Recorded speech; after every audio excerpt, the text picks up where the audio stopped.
Hey everyone, good morning. Okay, I think we'll make a start. I'm just waiting for a few people who are still sort of gradually drifting in. So it's a real pleasure to welcome you this morning. This is Marshall's webinar on inclusive boards. So my name is Anne Alcock, for those of you who don't know me, and I'm head of diversity at Marshall's. And I'm really delighted this morning we're welcoming Teresa Norman, who's going to talk to us about inclusive boards. So just wanted to mention first up that we are recording this session, and we can make the recording available to you later. But when we share it, we won't be sharing the Q&A section, just in case people feel a little bit nervous about asking a question, and if that might inhibit you, if you feel that that's going to be shared with the wider world later on. So we'll just be sharing Teresa's presentation portion of the webinar. So I hope that's okay with everyone. So just to say, if you don't know Marshall's or don't know much about Marshall's, we're primarily a specialist e-learning company focusing on diversity and inclusion. I've been in business for over 20 years. We've just become part of the Cypher group of companies, which we're delighted with. And for several years, we've been running user group meetings, client community meetings for our clients. And over the past couple of years, these have tended to fall into two kind of formats, either a webinar, like the one we have today, where we invite a specialist guest speaker to talk about a particular topic of interest to our clients, or secondly, sometimes we just have a more informal meeting of our clients to talk about, you know, what's on their agenda, what's going on in their world, and exploring any ways in which we can support them with our products and services. So today, as I mentioned, we've got Teresa, who's going to talk about inclusive boards. So the agenda for the next hour or so is going to be, I'll just do a brief introduction about Teresa, then we're going to hear Teresa's presentation, then there'll be a Q&A segment, and then some final closing remarks from myself. So please feel free to post reflections and questions in the chat as we go through. You know, we'd really like to get a conversation going. We can be quite informal. We probably won't be taking questions until Teresa's finished speaking, but I'll be making a note of those and monitoring the chat, and we'll come back to those in the Q&A portion. Okay, so I think I'm now going to just tell you who Teresa is. So Teresa is a fantastic diversity consultant who's been a great partner to Marshall's over the years. She's been a diversity consultant for 8 years or so. She's an associate consultant with us here at Marshall's. She specialises in diversity audits, strategy creation and inclusive recruitment. And very, very importantly, she's a founder of a charity called TogetherintheUK, which I really do recommend that you check out. It's a social enterprise that tells stories of migrants to the UK. So it's a great resource for people coming to live in the UK who just have no experience of what it is like to be in the UK. And as you can obviously imagine, the challenges are enormous and huge, and there's some very practical information for those migrants on Teresa's on Together in the UK's website, but also it's very much about sharing stories, what people's experiences are of migration, which is very illuminating and thought-provoking. So Teresa, previous to being a consultant, had 15 years in the civil service. She was head of diversity and inclusion at the Department of Transport. And Teresa, probably about 9 months ago now, wrote a paper for us on inclusive boards, exploring what it means to lead on diversity and inclusion in terms of both the composition and the behaviour of boards. And her analysis was informed by some insights into the role of diversity and inclusion factors into some really quite extreme corporate disasters. So it's very, very interesting, and Teresa's going to draw on some of that in her presentation today. So I'm going to hand over to Teresa now. Thank you. Okay, thanks, Teresa. So thank you very much for the introduction and for inviting me to speak about this topic, which is very interesting today. So I'm just going to share my screen now.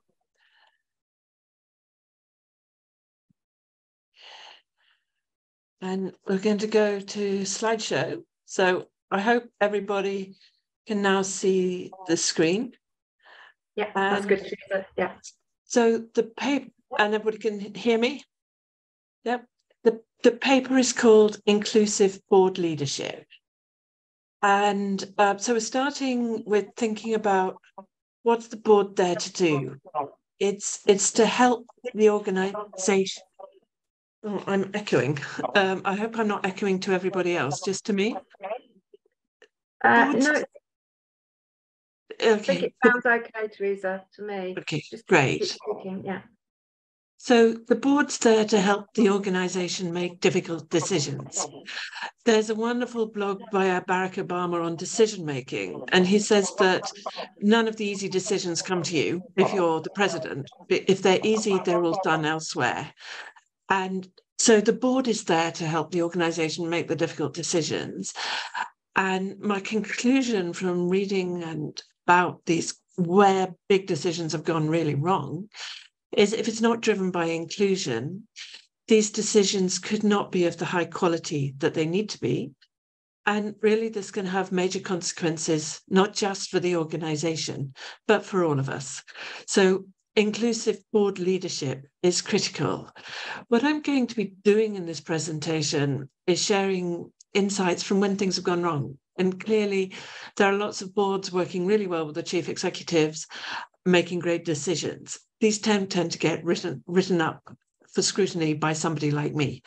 So this is about really focusing on when some decisions have gone wrong and what the consequences have been. And you'll see in this presentation that the consequences have been very, very serious. So just to introduce me again, I'm a diversity consultant. Do please have a look at our website, which is TogetherintheUK. We tell the story of migrants to the UK. Just to emphasize that I'm the author of this paper, Inclusive Board Leadership for Marshall eLearning. And I'm very grateful to Marshalls for sponsoring the paper and having the innovation to think, let's look at board leadership in this way. So the purpose of the presentation is I'm going to give you some insights into how boards can become truly inclusive and diverse. I'm going to use real-life examples which show how stereotypes, assumptions, and marshalling different voices can lead to corporate disasters and even death. And to provide some thoughts to EDI professionals about how you can support inclusive boards. And that might be a very interesting topic for conversation after the presentation. So the structure of the presentation is going to talk, first of all, about the importance of diversity on the board, that you have a representative board. I'm going to talk about an inclusive board, behaviours and challenges the board should consider based on case examples that I've found, the role of EDI professionals and Marshall's offer. So first of all, I want to talk about why it's so important to have a diverse board that's representative of the community. So it's about protected characteristics and about diversity of thought as well. And I'm sure if you work in diversity, you'll be familiar with the really true arguments that if you have representation, you have a better understanding of customers or service users, you have a better understanding of the wider environment, you have better debates. It is very important that when you're making very big decisions, you have very, very good debates about them and different perspectives. So my first example comes from this wonderful book, Shredded, Inside RBS, The Bank That Broke Britain by Ian Fraser. And there's a very interesting comment about from a journalist that Ian Fraser quotes: "Forceful CEO is unlikely to be constrained by a board largely drawn from the establishment pool." And let me set this case study into context. So RBS failed and it needed to be bailed out by the government. It cost us, all of us, billions and led to austerity. So it had consequences for all of us. Now, in this story, the chief executive was very lauded because RBS had taken over NatWest, and this went really well. So he was sort of stereotyped as somebody who could do no wrong. And Ian Fraser tells this story about how he looked then to take over ABN AMRO, a Dutch bank, and the executive were really hopeful that the board would stop it because they knew that this was fraught with risk. What Fred Goodwin did is he called a conference call to make this really big decision over the weekend, and nobody spoke against it. And Ian Fraser describes that the board were hesitant about speaking their minds. So they went along with him. He was a very, very forceful character. And most of the board were people like him, white, Scottish. But he describes that the board was hesitant about speaking their minds, an issue that could have been lessened if the board had had a wider range of people with a broader range of views. So here is a case study that sets out that actually things could have been really different had the board been representative. And perhaps we would not be where we are now in the economy had the board made a different decision at RBS. I'm sure they couldn't possibly have thought the whole consequences for the economy after they made that bad decision. So thinking about membership of the board, is it diverse? Do you have representation of different protected characteristics? If you don't, do you have a plan in place to become more diverse? These are big questions that diversity people should be very interested in. So that's the case study that shows how really important representation on the board is. And I'm going to go on to, of course, you can't, as you know, you can't just have representation without inclusion. So it's no good having one person representing maybe one community who doesn't have their voice heard on the board. So I'm going to talk now about behaviours and challenges, and you will know diversity is about who we are, what our protected characteristic is, but inclusion is an act. Inclusion has to be thoughtful. So being an inclusive board, is every voice heard? Is the tone of the board respectful? Does the board hear from dissenting voices? Does the board hear the views of customers, staff, stakeholders? So is there, underneath all of this, is the question, is there gatekeeping to the board, which is probably very unhelpful if there is? And does the board also take an active role in ensuring that the organisation's processes are equitable?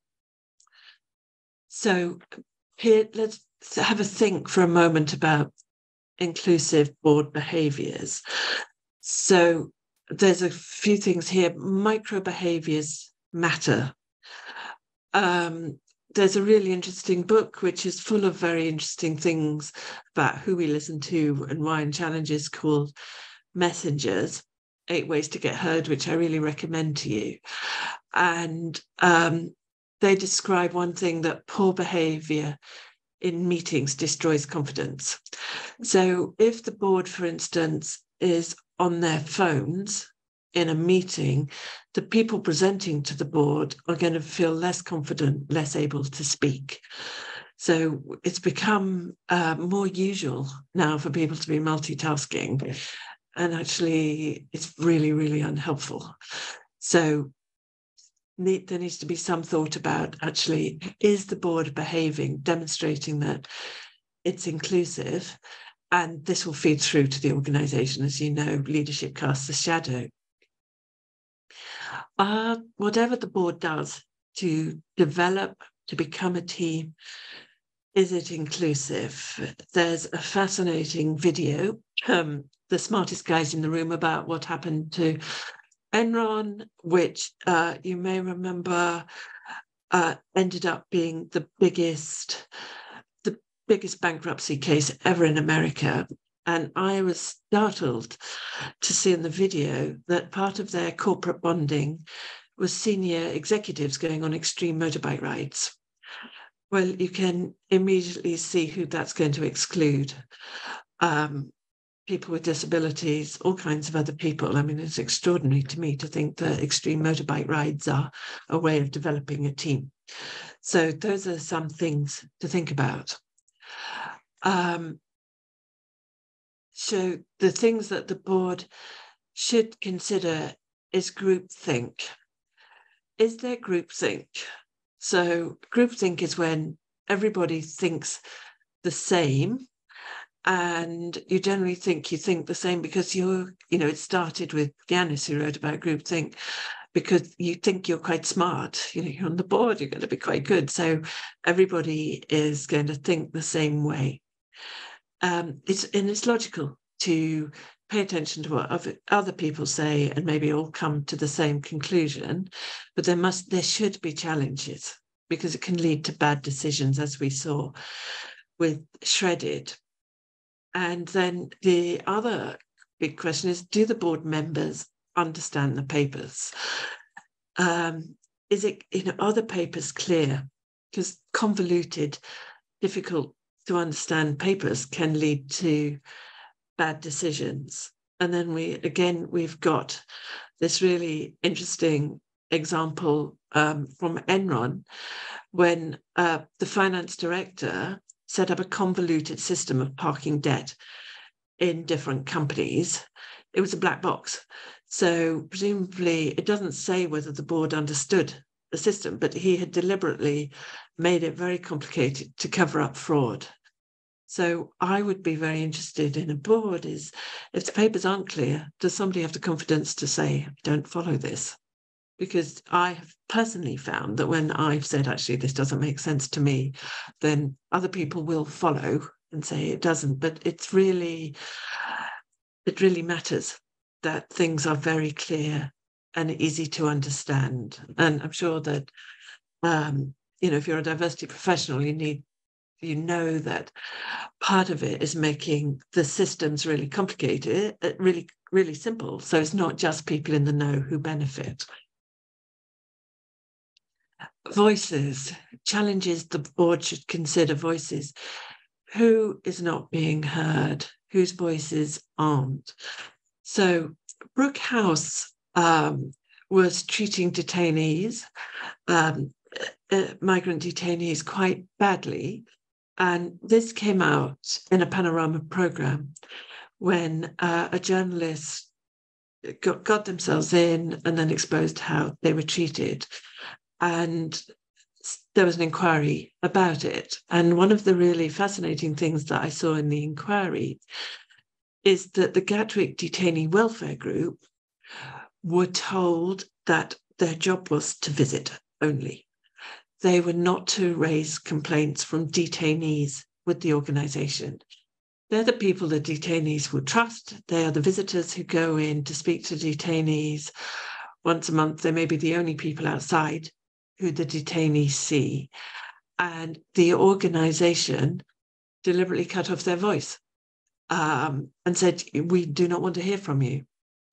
And I think that's very interesting. I don't know whether the board knew that the organisation had made this decision, but I would suggest that actually the board should have said that is completely wrong, because they may not have been the subject of an inquiry had they been prepared to listen to different voices.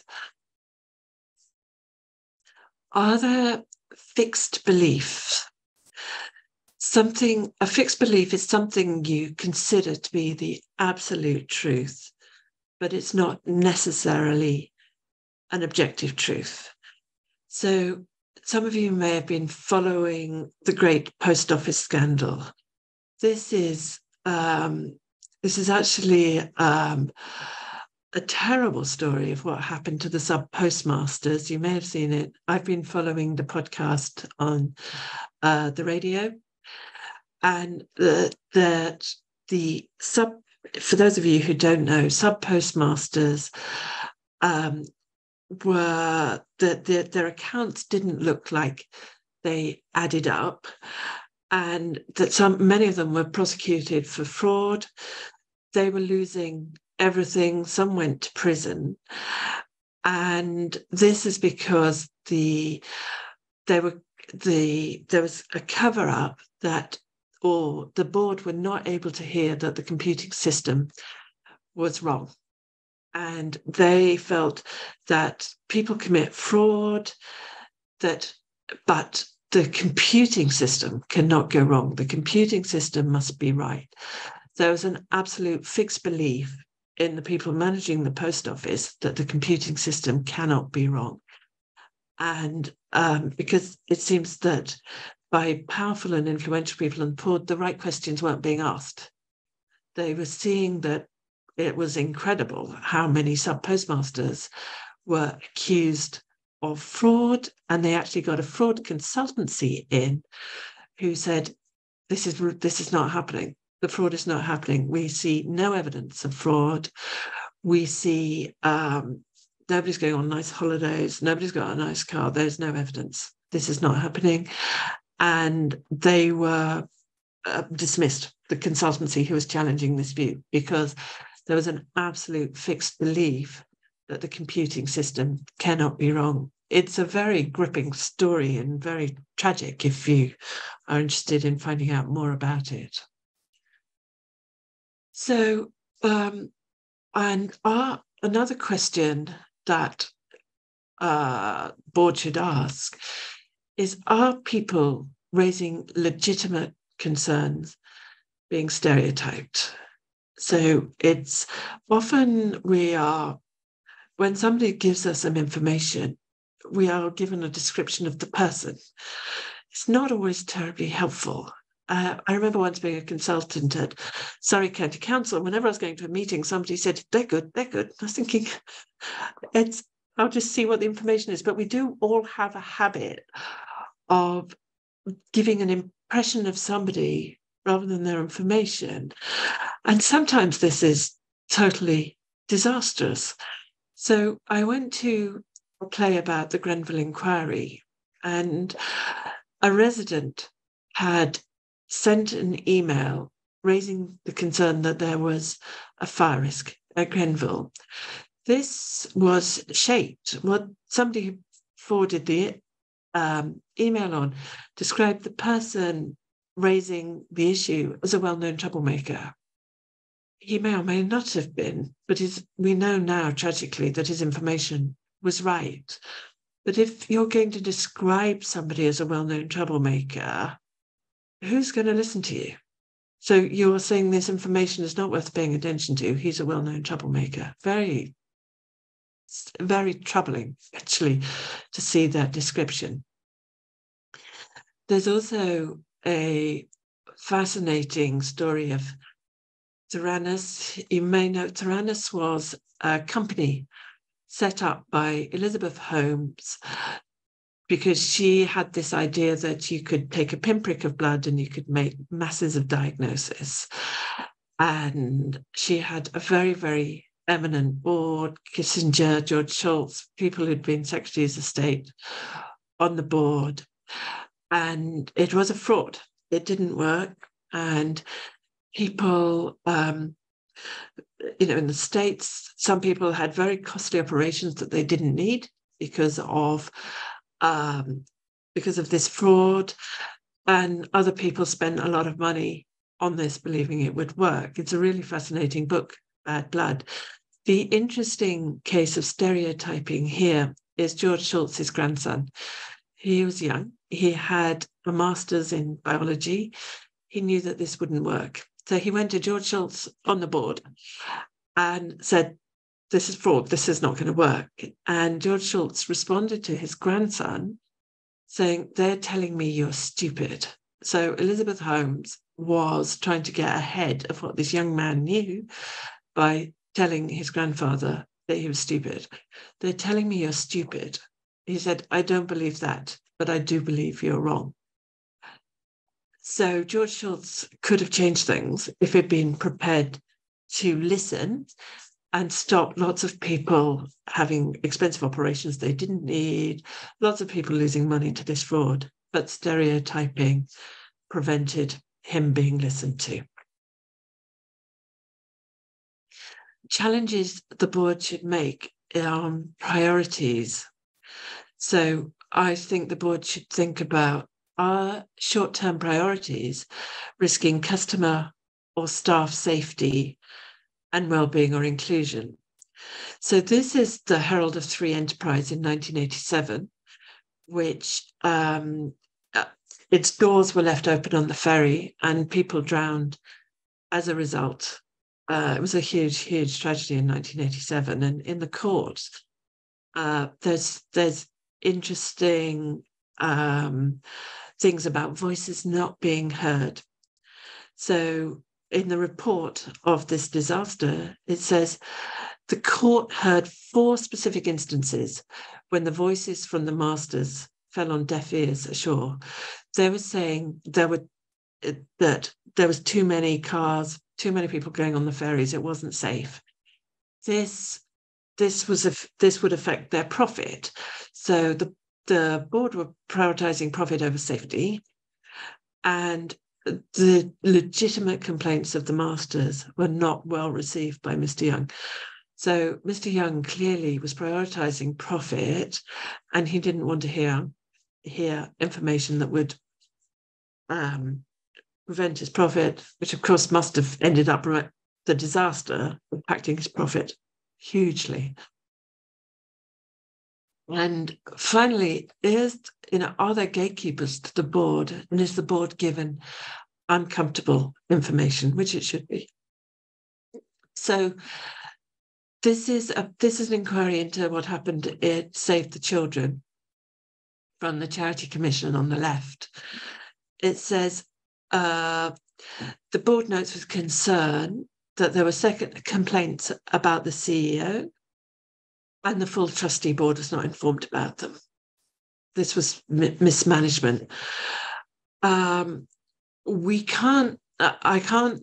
Fox Williams report into what's happened at the CBI recently, only the annex with the recommendations is published. There's still nuggets in there that the concerns about practice, some employees being described as toxic at the CBI, that there were obstacles to the communication about employee behaviour from the HR team to the executive committee or the board, that they were not consistently escalated and discussed when they ought to have been. So if the board can't get ahead of difficult and uncomfortable truths, then it seems to me that lots of these things come out into the public domain, and actually the consequences for the organisation are much worse. The CBI has just about survived, but it's come pretty close to not surviving because there was gatekeeping information. So challenges the board should make processes. I think that the board should be looking at, are your processes robust and inclusive? So looking at procurement, recruitment, management systems. Are these all clear, or do they just work for people in the know? And is information being shared? Do the people who need it receive it? So there's a very interesting analysis into what happened at Boeing. You may remember the Boeing 737 MAX went down 3 times, killing its passengers. And the Wall Street Journal's analysis is that Boeing, to save costs, did not inform its customers that there was a new computer system on its planes that everyone needed training on. It was advertising it as you can do it a couple of hours on your iPad. And this was about its return to Wall Street, making, trying to keep its share price good. And of course, it didn't work because the planes crashed, people died, and that, of course, hugely affected its share price. So their cost saving, was a disaster in so many ways. So my conclusion is, to re-emphasize that the board's role is support and challenge. And by making diversity and inclusion a priority, the board protects the organisation. It helps in its role of support and challenge. So these are things, if you're an EDI professional, things that you could do. Make sure it's included in board briefing packs and onboarding. Encourage inclusive behaviour in your onboarding, say how important it is to the organisation. Ensure that it's a feature of board recruitment, that the people you are employing on your board are committed to diversity and inclusion. Ensure that any board development activity is inclusive. Develop a plan for a diverse board. This takes time, but, looking for people who may be potential later. See if you can become a trusted advisor to the board. What we can offer is we can develop this further, a half-day session on inclusive boards, can offer board observation. So, to observe 2 or 3 meetings and feedback on inclusive behaviour, how it could develop, coaching for board members and support to you as EDI professionals. So that concludes the presentation. So I can see there's something going on in the chat. So it'd be interesting to hear your observations and thoughts. Thanks very much, Teresa. That's really very thought-provoking and very, very interesting. If you would like to write in the chat, we've got a couple of a little bit going on in the chat, but no questions as yet. So if you would like to just put your thoughts down, doesn't have to be a question, just reflections on what Teresa has been talking about and perhaps how that resonates within your organisation, or perhaps in other organisations that you've worked for. It would be really interesting to hear how you've received that and what are the messages from Teresa's presentation. I mean, there's quite a few things that strike me. One thing that I did think about was what resonated with me was this issue of what questions does the board ask? What do they feel they need to know about? And that took me, and what do officers or employees within an organisation also understand and feel that they need to share with the board? And it takes me back to a time when we were talking perhaps more than we do now about equality impact assessment, which was something that that public sector organisations were more explicitly required by law to do. So if there was a proposed change to a policy or a way of working or a big decision that was being taken within a public sector organisation, it was necessary or required for an equality impact assessment to take place. But and in some cases there were legal challenges where it was felt that these hadn't been done properly and that inappropriate decisions had been taken, which had a negative impact on different groups in the community, for example. And I know that one thing that was talked about a lot at the time was that actually, these impact assessments had been done, but the information hadn't been shared with senior decision makers, with boards, and therefore decisions that might have been taken at a more senior level were taken at a lower level within the organisation, and potentially the organisation then fell foul of the legislation or got themselves into trouble because the decision didn't reflect the findings of the impact assessment. So I think it's a bit of a two-way street there. It's about the board making sure that they ask for relevant information and being interested in what's going on in important aspects in terms of inclusion, equality within the organisation, but also making sure that that information, the correct information, the necessary information, is actually put in front of the board. Okay, has anybody got any questions or reflections? Be really, really great to hear from you.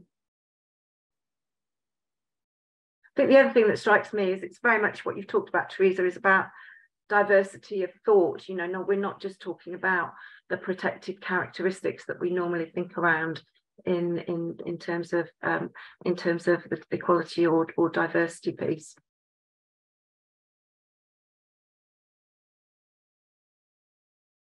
I think there's something to think about in terms of, if you're, say, a diversity professional, what information do you share with the board?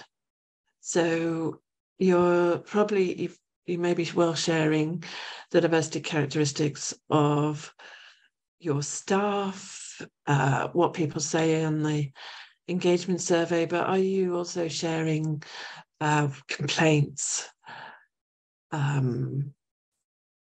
things like that? Yeah, that's a very interesting question, James. I can see it's, I would think yes, but it's difficult about the CBI. It's difficult to get all the information. It's not, the Fox-Williams report has not been published in its entirety as far as I can see, but they've certainly said that they recruited individuals that behaved in a toxic way. And I would think either there was gatekeeping to the board, so the board weren't getting the right information, or that the board weren't on top of it, but they must have some responsibility. Thank you. We've got a question from Tamar.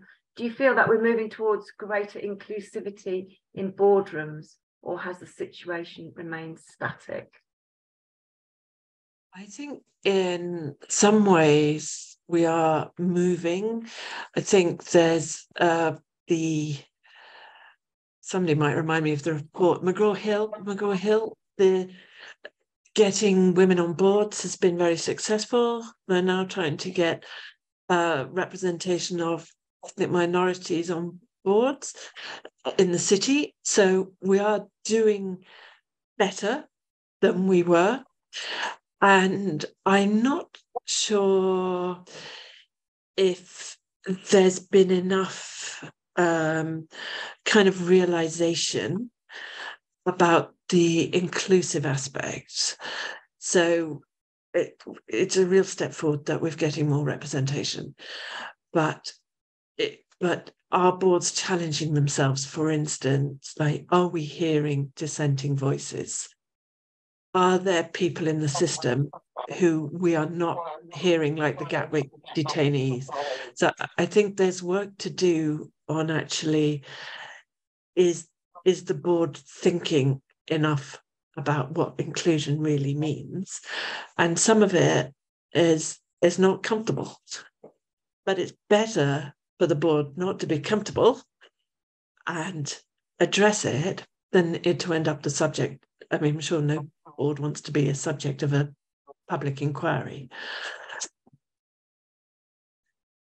Yeah, I think you're right. I think you're right, Teresa. I'm just wondering how do you actually bring a board to, you know, to even think about this conversation? That's the challenge in the first place, isn't it? How can we get over that defensiveness, maybe, or that discomfort, that resistance to even have the conversation? You know, on a very practical level, it's how do you bring a diversity of representation on your board? How do you increase that? But it's then, how do you get people to talk about many of the things that you've spoken to about? You know, are people listening? Are people asking the right questions? You know, how do you make decisions? Is someone dominating? What are the power dynamics and all those type of things? So it's one thing to get more different people with diverse, different perspectives and who look different and who have different experiences onto the board, but it's how do you actually bring them to that conversation that they might be operating in a bit of an echo chamber. I'm not sure whether, you know, has anybody had any experience, anybody on the call, has anybody had any experience of trying to have these sort of conversations with their board, or thoughts on ways that could be taking a step forward?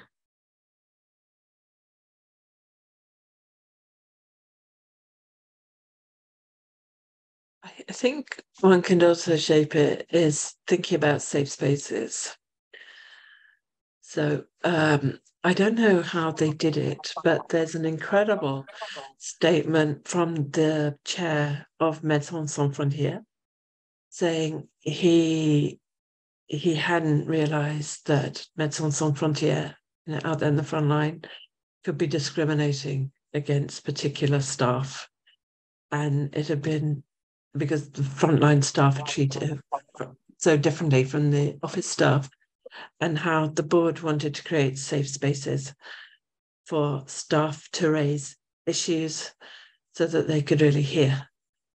And I think you can think about actually maybe how a board can create a safe space to hear from people who they need to hear from. And it's quite, I mean, it's quite difficult. It's an enormous thing to do if you're going to raise something with the board. If you're in an organisation, I mean, Gatwick Detainees Welfare Group, they're outside the organisation. So they by saying there's a pattern here, there's nothing for them to lose in raising a voice. But, you know, if somebody's raising something with a board member, it needs to be taken really seriously. And I think that's very much the case as well from what you've said, Teresa. It's you know, so yeah, it's a brave thing to do for people outside the board to draw issues to the board's attention. But even within the board, there seems to be that, on many occasions, that power dynamic. Even the people who are sitting on the board, yes, there's something that stops them from actually speaking their mind. And again, perhaps we need to give a little bit of thought to how, you know, that can be presented more strongly in what the board's responsibilities are. Is actually it is a responsibility to be a dissenting voice, if that's what you're feeling. You know, you're brought onto the board because of your because of respect for your experience and your viewpoints. But then if you feel you can't share those, there's something very seriously wrong, I think. Yeah, and that's probably where, in, you know, getting EDI into induction and into recruitment, you know, if you set the expectations right at the beginning, that should really help. And we're not saying dissenting voices are always right.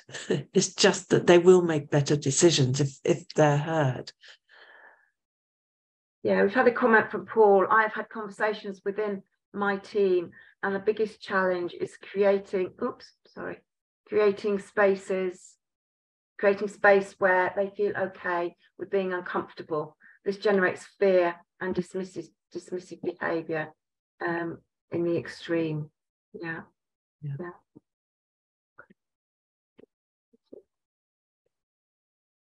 So what's which is your team then, Paul? Can you give us a little bit more background? So in terms of team, so I'm leading our L&D function into the ED&I. So we're doing quite a lot of education at the moment, quite a lot of, you know, upskilling our own self, want for a better word. And I think the one thing that I've noticed is that a lot of the topics that are coming up, whether that be gender, whether that be race, ethnicity, whether that be in recruitment or anything along those lines, a lot of it is around that kind of the lived experiences that you're picking up off of others, but also as well, like some of the books that I've been reading start to pull into question even some of the education that I was given as a child, and I think that can be quite, unless you're willing to be uncomfortable with that and accept that actually maybe you're just told one side of the story. I think that's where we're at. And I don't mean, I say where we're at, I think that's just me, what the journey I'm going on as myself. But I know, for example, when I read some of the literature in the books, was I could feel myself becoming angry, not at the book, at myself for being this almost tunneled vision side of things. That's probably gone a bit off piste, but that's kind of where, that's what I sense. I'm not dealing with it at board level, but and this is only based on assumption. My assumption would be that would be happening at that level as well. Again, yeah. Thank you, thanks, Paul. So it's even a fear that someone might think differently to you, or just a lack of sort of appreciation that that's the case. That feels like we've got quite a long way to go, really.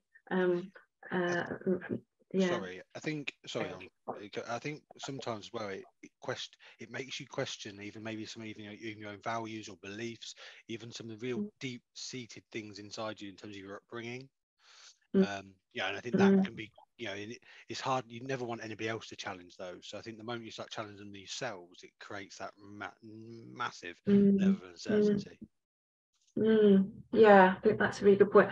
I mean, which makes you think that what sort of forums are these types of things talked about? And it's almost like you need to encourage people to go on that individual reflective journey, because that's a little bit safer when you're just talking to yourself about it, even before you try to get people to talk about it as a group, and how a particular group or a team or a board might react or might be reacting. What are the norms around the way in which they behave? Maybe people need to just go on that journey individually, first up, before they actually discuss it with colleagues, where it doesn't really feel a particularly safe or comfortable space. Okay, is anybody? Yeah, I think we've got another. I think it's a really. Yeah, Paul just saying he's found people I can speak with and I feel safe. So that's, thank you, Paul. I think it's an important point that you raised, because diversity and inclusion is challenging.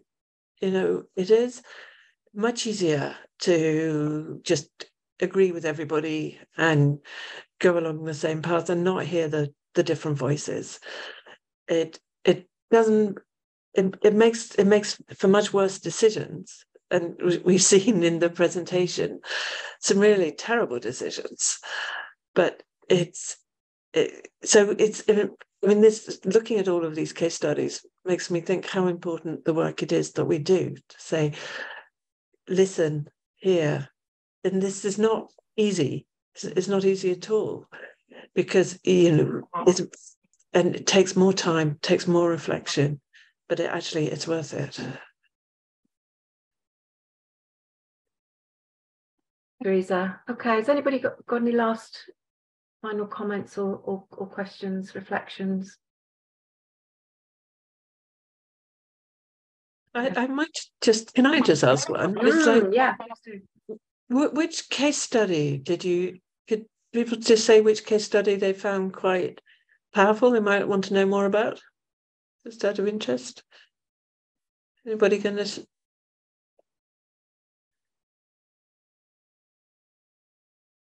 I think for me, the Grenfell one sticks in my mind, which was about stereotyping somebody and how you can, I suppose, you can choose to ignore people because of a reputation they have, or because of the way in which they are seen on a very superficial level. Yeah, somebody else also put Grenfell as well. Yeah. I believe there's a new play about Grenfell out at the National Theatre. If if we can sort of bear it.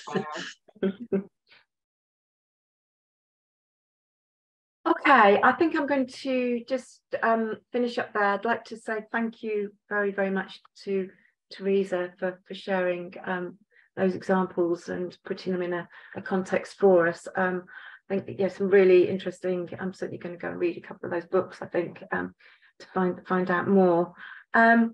Just to mention, you know, Teresa's talked about the ways in which marshals could support with sort of consultancy on this. Just to mention, we've also, we're in the process of creating a new suite of diversity and inclusion micro learning courses. So these are sort of 10 or 15 minute modules.